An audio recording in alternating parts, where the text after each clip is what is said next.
আজি প্রভাতে রবির কর, কেমন বসিল প্রাণের উপর, কেমন বসিল গুহার আধারে প্রভাত পাখির গান।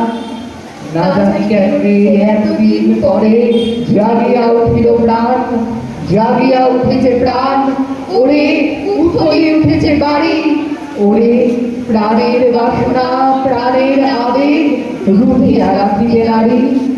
থর থর করি কাঁপছে ভূধর, শিলা রাশি রাশি করিছে খসে, ফুলিয়া ফুলিয়া ফেরিল শরীর, গরজে উঠিছে দারুণ রোষে। হেথায় হেথায় পাগলের প্রায় ঘুরিয়া ঘুরিয়া মাথিয়া বেড়ায়, বাহিরিতে চায় দেখিতে না পায় কোথায় কারার দ্বার। কেন রে বিধাতা পাষাণ হেন, চারিদিকে তার বাঁধন কেন? ভাঙরে হৃদয় ভাঙরে বাঁধন, সাধরে আজকে প্রাণের সাধন। লহরীর পরে লহরী তুলিয়া আঘাতের পরে আঘাত কর। মাতিয়া যখন উঠেছে পরাণ, কিসের আধার কিসের পাষাণ। উথলি যখন উঠেছে বাসনা, জগতে তখন বিষের ডর। আমি ঢালিব করুণা ধারা, আমি ভাঙিব পাষাণ তারা, আমি জগৎ প্লাবিয়া বেড়াবো গাহিয়া আকুল পাগল পাড়া। কেশ এলাইয়া ফুল ফুরাইয়া রামধনু আঁকা পাখা উড়াইয়া, রবির কিরণে হাসি ছড়াইয়া বিবরে পরাণ ঢালি। শিখর হইতে শিখরে ছুটিব, ভূধর হইতে ভূধরে লুটিব। হেসে খল খল লেগে কল কল, তালে তালে দিব তালি। এত কথা আছে, এত গান আছে, এত প্রাণ আছে মন, এত সুখ আছে, এত স্বাদ আছে, প্রাণ হয়ে আছে ভোর। কি জানি কি হলো আজি, জাগিয়া উঠিল প্রাণ। দূর হতে শুনি যেন মহাসাগরের গান। ওরে চারিদিকে মোর এ কি কারাগার ভোর। ভাঙ ভাঙ ভাঙ তারা, আঘাতে আঘাত কর। ওরে আজ কি গান গেয়েছে পাখি, এসেছে রবির কর। নমস্কার। এর পরবর্তী পরিবেশনা অবসর। কবি বিমান চট্টোপাধ্যায়। ঝেঁটে বৃষ্টি আসার মতো সারা স্কুলে ছড়িয়ে পড়লো একটা খবর।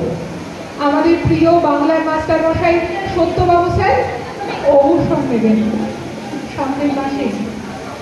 এই তো সেদিন স্যার ক্লাসে এলেন গম্ভীর মুখে, তারপর ক্লান্ত হাতে ব্ল্যাকবোর্ডে লিখলেন কয়েকটি লাইন।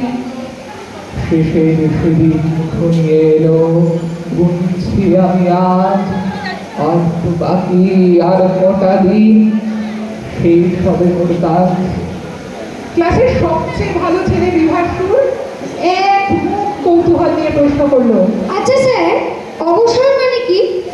সত্যবাবু অল্প মুখ তুললেন, তারপর দীর্ঘশ্বাস লুকিয়ে নিয়ে, তুমি বলো না বিভাস। তুমি বিভাস বেশ কাব্য করে আবৃত্তির ঢঙে শুরু করলো। স্যার, আমি তো জানি অবসর মানে দেদার ছুটি, জানলায় বসে বৃষ্টি দেখা আর এক গাছ শিউলি ফুলের টুপ টুপ করে ঝরে পড়া। অবসর মানে দায়িত্ব শূন্য লোকের এক অনেকটা পথ হেঁটে চলা। অবসর মানে দেরি করে ঘুম থেকে ওঠা, বেলা করে বাজার যাওয়া, চেনা লোক দেখলে হঠাৎ দাঁড়িয়ে গল্প করা, ব্যস্ততাকে ছুটি দেওয়া। অবসর মানে তাস খেলার আড্ডায় অনেক কথা বলা, আকাশ দেখা, পাখির গান শোনা, বাগানে গাছের পরিচর্যা করা, আর নাতি নাতনিদের সঙ্গে ঝুমঝুমি নদীর ধারে ঘুরে বেড়ানো। ঘন্টা বাজছে, কানাইলা জুড়ে ঘন্টা বাজছে, ঢং ঢং ঢং। অন্যমনস্ক হয়ে স্যার চিন্তার সাগরে ডুব দেয়। হায় বিভাস, যদি পারতাম, যদি পারতাম তোর চোখে অবসরের পৃথিবী দেখতে। আমার অবসর শুধুই এক ঝাঁক স্মৃতির রোমন্থন, কুটির মতো দাঁড়িয়ে থাকা আর এলোমেলো ভাবনাগুলোকে সাজাতে থাকা। আমার অবসর শূন্য কলসির ক্ষণক্ষণে আওয়াজ, বুকের মধ্যে শিরশিরে ওঠা একটা হাহাকার ধ্বনি। 36 বছরের স্কুল মাস্টারি, ছাত্রদের উত্থান গানের মতন, সুরের মতন, জলের মতন তাদের বয়ে যাওয়া, এগিয়ে যাওয়া, স্বপ্ন দেখা, স্বপ্ন সত্যি হতে দেখা, ফুলের মতো বিকশিত হয়ে ওঠা কাহিনীর সমাপ্তি লেখার শব্দ। অবসর। নমস্কার। Good evening, all my respected teachers and my friends. Today I will say a Bengali poem. কবিতার নাম আদর্শ ছেলে, কবির নাম কুসুম কুমারী দাস।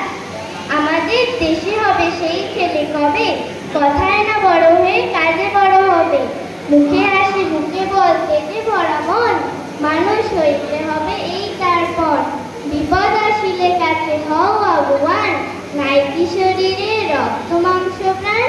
হাত পা সবারই আছে, মিছে কেন ভয়, চেতনা রয়েছে যার সে কি করে রায়।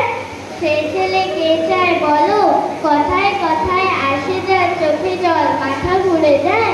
সদা প্রাণে হাসি মুখে করো এই পণ, মানুষ হইতে হবে এই তারপর।